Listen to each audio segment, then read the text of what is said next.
Thank you very much, everyone. Final talk tonight is by Thitsamy Luangxay, who is a pathologist in the cancer department at Mittaphab Hospital. Thank you very much.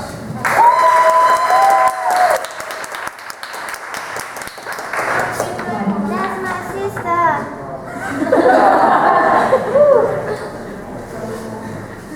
I think I need to put this session in English, I guess, probably. Because there's a lot of around here. Be better. So, how's everybody doing? Great? Cool. Anyone tested positive? I mean, on COVID? Like lately? Recently? No? No one? Cool. I had COVID like last month. During the Mittaphab, all of my colleagues are drinking, dancing. Not because of the symptom, but because I was jealous that I need to go out there. So, but anyway, any doctors in the house tonight? The winner of the night. Oh, great. Any place? Okay, good. I don't want to embarrass myself in front of my colleagues. Well, with my talk, I'm a doctor, I'm a pathologist, so I need to break this from the society that thinking that we always working in the lab. So anyway, let's begin. So how to become a pathologist? So usually we have to be a doctor, right? So we have to get medical degrees for six years and then internship. That depends, but in some programs you can just go straight through the residency training for 3 to 4 years, I guess. But in Canada, I'm not sure, maybe more, 5 years. And then with regulation, you become a pathologist. The most, let's say, the most famous? Best famous? Yeah. Because not every doctor wants to follow the path. It's kind of like 2 or 3 people if you ask 100 medical students. But anyway, so maybe 2 more years of fellowship program if you'd like to need some more, and then you got extra, like if you want to do a program simultaneously, maybe someone just PhD like myself, or you want to go to medical health campus. You wish, so you become a pathologist now. So our common stereotype from the society is we are nerdy, like me, wearing glass, and we tend to be introvert, right? Like myself, and on top of my social anxiety, and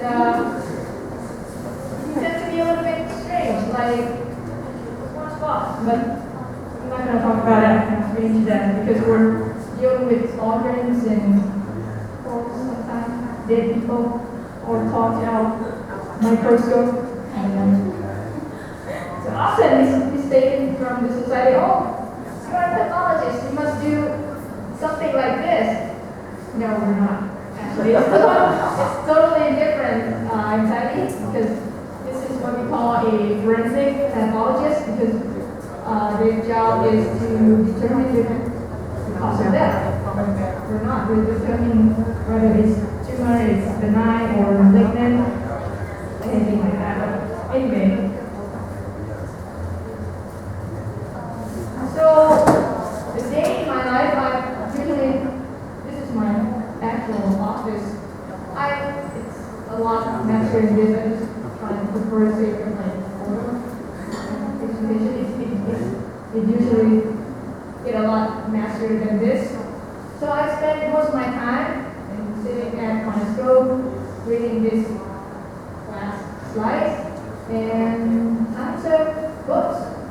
So sometimes I cannot figure out, just sit there, just sleeping, taking a rest, or sometimes I figure out what kind of tumor I'm dealing with. And no, I'm kidding. We're set case overseas for consultation. I'm not trying, you know. Or you can find me. We call this specimen dissection. It's usually called gross dissection. It came from different shape and size from any kind of surgery. So you can find me here. I'm usually alone with my music in the background playing alone. So sometimes we don't see much of patient here, so we make friends with something like this. I name my microscope for it. I usually have some, figure or robots around there to look at it and I'm tired. Anyway, you begin to talk to something like not actual human beings because you've been in the lab for so long and then you haven't met anyone. Yeah. So, have you ever wondered or anyone, hopefully not someone here did any biopsy or anything? Not before? Endoscopy? No? Great. You guys are very healthy. So have you ever wondered where the biopsy, I would say, piece of tissue, go to the lab, and then we have to section it, the first thing, and put it on the cassette, and then run this series of chemicals, and we cut the slides so we can read them, and then we can diagnose them. On the left-hand side is called carotene. So every tissue, we cannot just go and look straight through, right, in the microscope, right? So we have to put on something and cut it as thinly as possible, and look at it, and we use a certain type of staining, and we look at it under the microscope. So yeah, so that's how we get the diagnosis. So I just want to make a quick summary, cancer research study. So the first thing we have to know about ourselves is everyone is prone to cancer, right? Men, women, because there's genetic genes there with the job. So if we can prevent it, like cervical cancer or breast cancer or any kind of cancer, we do our best to prevent them. Like, for example, for a woman, cervical cancer, we try to vaccine them with HPV vaccine, right? Because it's only cancer that we can prevent. But if it's beyond that, we try to help diagnosis and detect them as early as possible. This is like the job that we do. It's kind of the continuum of cancer research. If still someone has cancer, so we have to treat them and then make sure that it's treatable, curable anyway. But if the disease is regressed and is too much, so we have to think about palliative care for them. And make sure that the patient is not suffering and any pain. So it's kind of like the job that we have to do, like connected to each other, right? You guys are like, what am I talking about? All right, we'll leave the questions on this. So, I like this. I don't know, I just Googled it like a couple minutes ago. So before you go to any kind of intervention or any medication, before you give anything or do anything to your patients, you should think about what is the process of the disease first. Some things you don't need any intervention at all or any expensive drug for the cost, because we will determine whether we need it or not. And this is our team. So our building is next to new building. It's really old and torn. Anyway, this is our team. We offer consultation for cancer patients and chemotherapy and radiation as well. So if you have any of your, hopefully not, or anyone that you know that might have cancer, maybe you can come and find us. So I think this is it. Yeah. Thank you very much.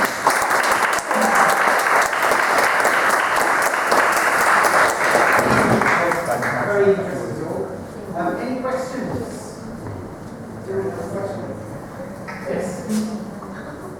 How are you? Just that. How are you? Me? Seriously? I'm fine now. A lot of emotional coming up during the presentation, so just how are you? Like from COVID? No. Or quit my job. Just want to cheer you up. You are doing a great job. Everyone can ask you give a hand for them because this is what you know about.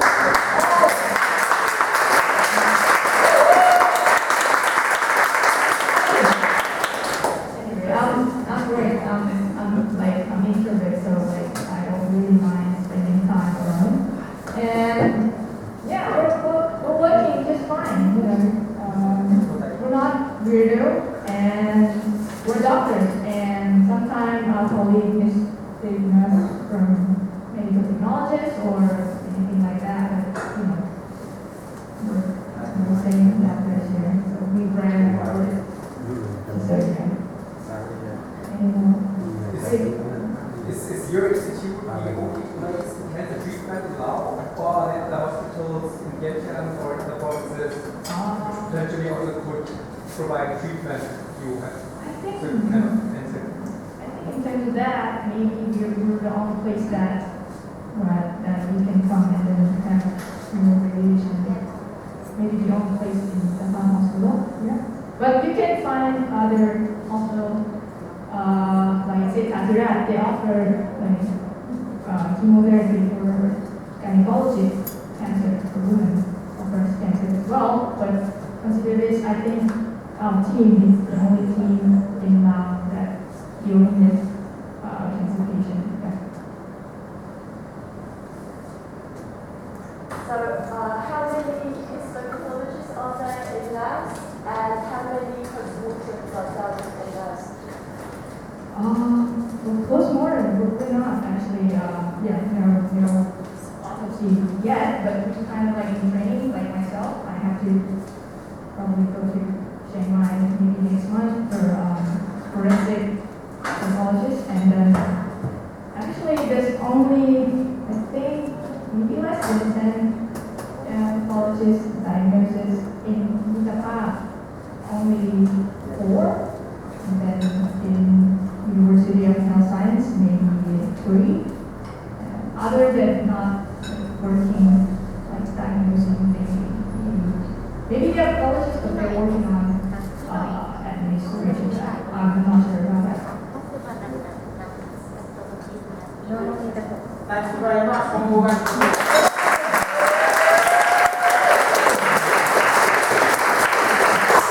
Shout out to Matt for reaching out to me, and Sam for inviting me tonight, and my best friend Nina for introducing me to this event. And thank you guys very much for still staying here, enjoy your beer, and I hope you learned something. Thank you.